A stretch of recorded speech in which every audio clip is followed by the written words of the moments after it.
ఇప్పుడు breaking news లోకి వస్తే వీసీల నియామకంలో తెలంగాణ ప్రభుత్వానికి హైకోర్టులో ఎదురుదెబ్బ తగిలింది. వీసీల నియామకాన్ని రద్దు చేస్తూ హైకోర్టు తీర్పునిచ్చింది. దీనిపై పూర్తి వివరాలు మా కరెస్పాండెంట్ వాసు నడిపిస్తాం. వాసు, ప్రధానంగా హైకోర్టు తీర్పు సారాంశం ఏంటి? కిషోర్,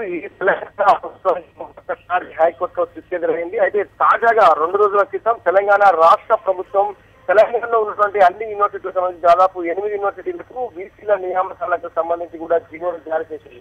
అయితే ఈ కోర్టు విచారణ సాగుతుండగా ఏ విధంగా వీసీల నియామకాలు చేపడతారని కూడా హైకోర్టు గతంలో చాలా తీవ్రంగా ఆగ్రహం వ్యక్తం చేసింది. దాదాపు 2 సంవత్సరాలుగా వేచి ఉన్నటువంటి మీరు 2-3 రోజులు ఆగలేరా అని చెప్పి కూడా తీవ్ర వ్యాఖ్యానాలు చేస్తూ కూడా ఈ రోజు ఈ తీర్పు సారాంశానికి సంబంధించి ఏదైతే 800 వీసీల నియామకాలు రద్దు చేస్తూ కూడా జీవోలను రద్దు చేసింది. అయితే దీనిపైన తెలంగాణ ఏపీ రామకృష్ణారెడ్డి కొద్దిసేపటి క్రితం కోర్టులో 4 వారాలు ఏదైతే ఈ యొక్క ఆదేశాలు జారీ చేసిందో కోర్టు దీనిపైన అమలు పరిచేందుకు 4 వారాల గడువు కోరారు. ఈ నేపథ్యంలో 4 వారాల ఈ యొక్క ఆర్డర్ పై స్టే విధించింది. ఎందుకంటే ఉన్నత న్యాయస్థానాలను అప్పీల్ చేసుకోవడానికి కావచ్చు, దీనిపైన మన నియామకాలకు సంబంధించినటువంటి మార్పుల చెప్పడం కావచ్చు, కీలకం 4 వారాల మరొక ఈ ఆర్డర్ అనంతరం కూడా కోర్టు మరొక 4 వారాల స్టే విధించింది. అయితే ఫస్ట్ డివిజన్ బెంచ్ యొక్క వాదనలు మొత్తం పూర్తి చేస్తున్నాయి. ఇక అంటే ప్రధానంగా చూసినట్లయితే మొదటి నుంచి కూడా ఛాన్సలర్ల నియామకానికి బీసీ వైస్ ఛాన్సలర్ల నియామకానికి సంబంధించి కూడా అర్హత తగ్గింపు గతంలో 10 సంవత్సరాలు ఉన్నటువంటి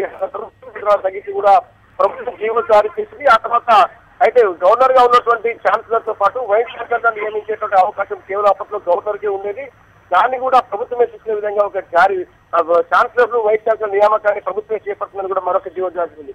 ఈ 2 జీవోలను సవాల్ చేస్తూ కూడా రిటైర్డ్ ప్రొఫెసర్ మోహన్ రావు వేసినటువంటి పిటిషన్ పై కూడా 2 సంవత్సరాలుగా హైకోర్టులో వాదనలు జరుగుతున్నాయి. ఈ వాదనల నేపథ్యంలో ఈ రోజు తుది తీర్పును హైకోర్టు వెల్లడించింది. ఈ హైకోర్టు సారాంశానికి ఈ తీర్పు సారాంశం సంబంధించి ఎట్టి పరిస్థితుల్లో కూడా 8 మంది వీసీల నియామకం చెల్లలు ఖచ్చితంగా ప్రభుత్వ జీవోలు రద్దు చేస్తున్నామంటూ కూడా హైకోర్టు ఆదేశాలు జారీ చేసిన నేపథ్యంలో తెలంగాణ ప్రభుత్వానికి ఎదురైంది.